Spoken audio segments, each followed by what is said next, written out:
Bonjour, donc ça fait 3 fois, 3e vidéo. Je suis obligé, hein, je peux pas faire une vidéo de 20 minutes. Déjà je pense que ça gonfle les gens, donc voilà, c'est pour ça. Hop, attendez, mon stabilisateur il fait des siennes. Là je suis en train de voir, là, c'était pas prévu, regardez.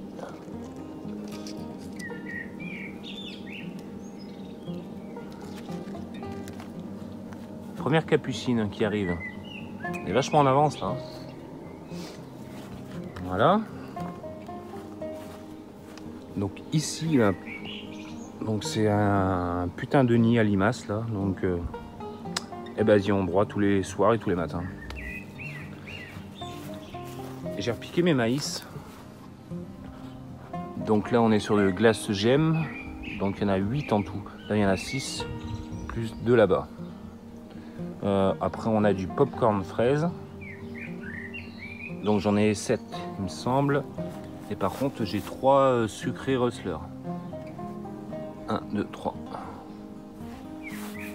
Donc je les ai vachement serrés, hein. Elle doit faire allez, 20 cm maximum. Enfin même pas, peut-être 17. Normalement ils préconisent entre 20 et 30 cm entre chaque distance, chaque plan. Voilà. Allez, on repart de l'autre côté. On repart de l'autre côté, une petite rose encore. Donc là, j'ai toujours les fleurs sous cerisier japonais, les cléomes qui poussent vachement bien. Avec les tournesols également. Elles ont pris quasiment, franchement, 7-8 cm en une semaine. C'est un truc de ouf. Les mufliers, regardez, qui étaient prêts à ouvrir. Et ben voilà, on a du rose, on a du violet. En sachant qu'il y a les roses trémières et qui vont pousser, il y en a 2 là. J'ai des cléomes au milieu ici aussi, donc 2 pieds. Des mufliers ici aussi, je ne sais plus la couleur. De toute façon, quand on regarde, on peut pas trop vérifier. Par là, on voit bien au niveau de la couleur que ça va être du violet ou du rose, quoi. Et là, j'ai une belle de nuit en dessous là. Au niveau des betteraves,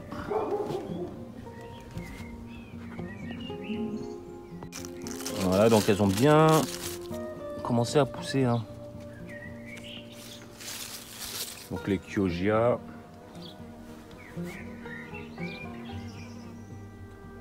les Lolorosa toujours derrière, le cresson aliénois, donc on a commencé à le couper pour faire des soupes.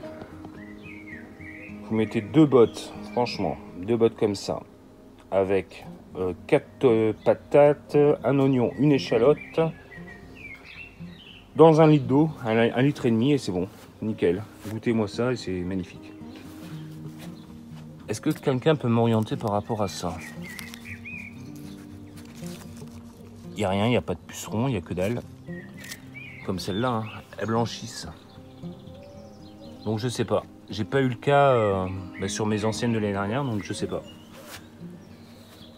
Ok. Donc, le mesclin toujours en place. J'ai repiqué aussi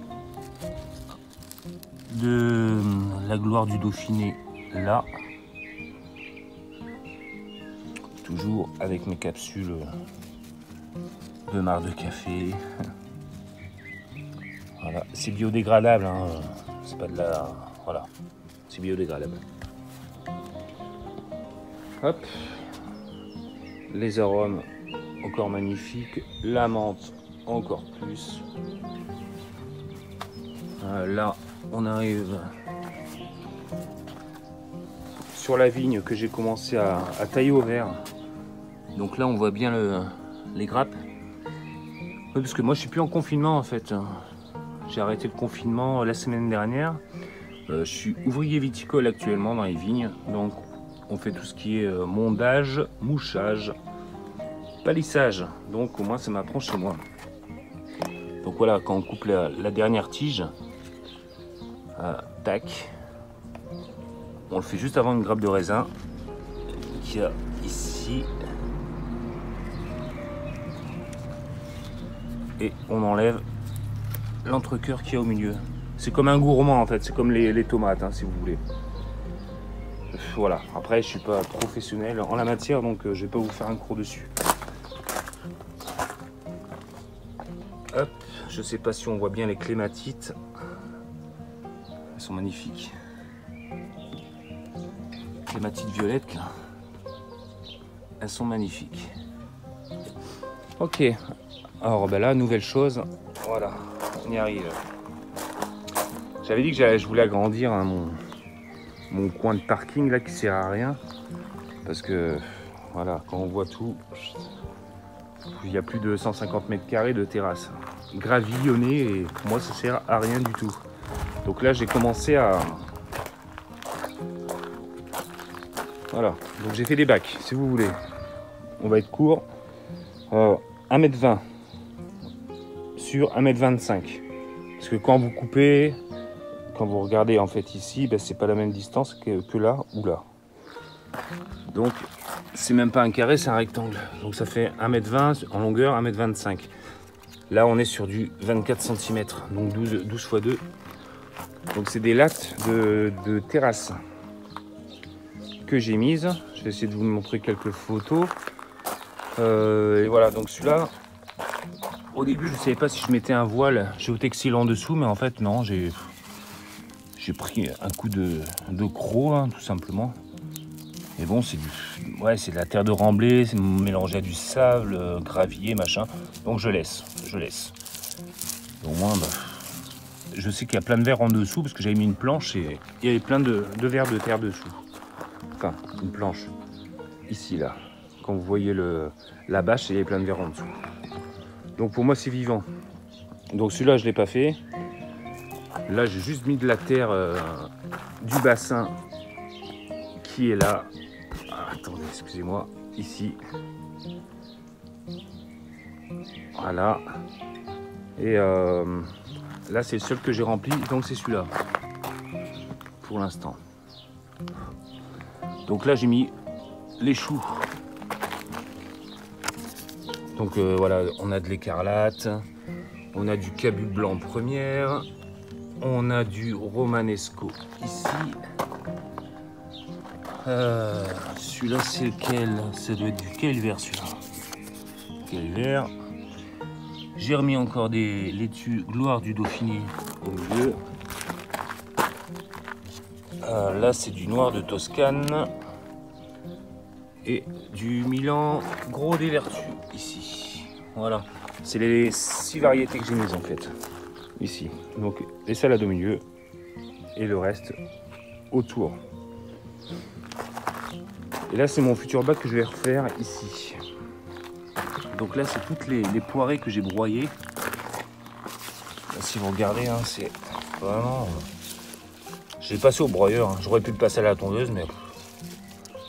broyeur il passe bien. Donc là je suis en train de remplir le fond avec du carbone, donc du PQ, etc., etc. Donc pour un bac comme ça en fait, ça me revient au niveau des planches, hein. J'ai juste au niveau des planches, il y en a pour 19,60 € pour faire un bac donc de 1m20 sur 1m25.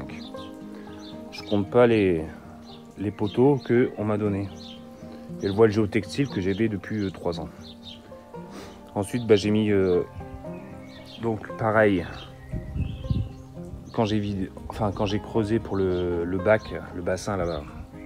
Voilà, donc j'ai mis la terre qui était là-bas. Ici, après j'ai mis des feuilles, j'ai mis de la tonte, j'ai mis des déchets verts, j'ai mis de l'engrais. Enfin, du fumier de cheval, j'ai mis 5 kg. J'ai mis de la corne séchée et j'ai mis également de l'algue verte mélangée avec du fumier. Voilà, pour info. Et là, je vois que, hop, au niveau des... Là, vous connaissez ici, hein. Donc, mon emplacement à courgettes. Donc, planté le 19 avril. Là, on voit bien les amarantes là. Que de renard, ils commencent à prendre leur couleur pourpre. Ça commence à être joli. Là, les limaces n'attaquent pas, bizarrement. Donc je pense qu'elles n'aiment pas ce coin-là. Quoique ce matin, là, j'ai trouvé 2-3 limaces là-dedans. Là, c'est pour ça que j'ai remis aussi des granulés. Hein. Je vais pas me faire chier pour elles. Hein. Voilà, bah écoutez, bah c'est tout. Je crois que j'ai rien oublié. Ah, ma petite valériane qui est en fleur aussi. Et on va finir sur le bassin avec une... Il n'est pas fini le bassin, il y en a qui vont me dire oui, bah, oui c'est plastique, oui. Mais bientôt on verra plus rien, je vous le garantis ça. Voilà, allez, une petite lutte derrière pour voir ce que ça donne. Avec les bacs, donc avec le figuier qui est au-dessus, les courgettes, les bacs, et après il y aura du bois exotique en fait qui va faire le tour, qu'on va me donner, donc ça coûte, ce qu'on va me donner, il y en a pour 760 boules, donc tant mieux. Là je passe sous le figuier, je vous montre aussi ce que je fais moi, parce que ça je garde pas, tout ce qui est rejet, hop, je le casse. Ça fait une nouvelle branche, hein. Ça vous pouvez le refaire en bouture si vous voulez, mais ça pousse à une vitesse de fou. Voilà. Eh bien, écoutez, c'est tout. Je vais vous souhaiter un bon dimanche, une bonne semaine et prenez soin de vous. Allez, à bientôt, ciao ciao.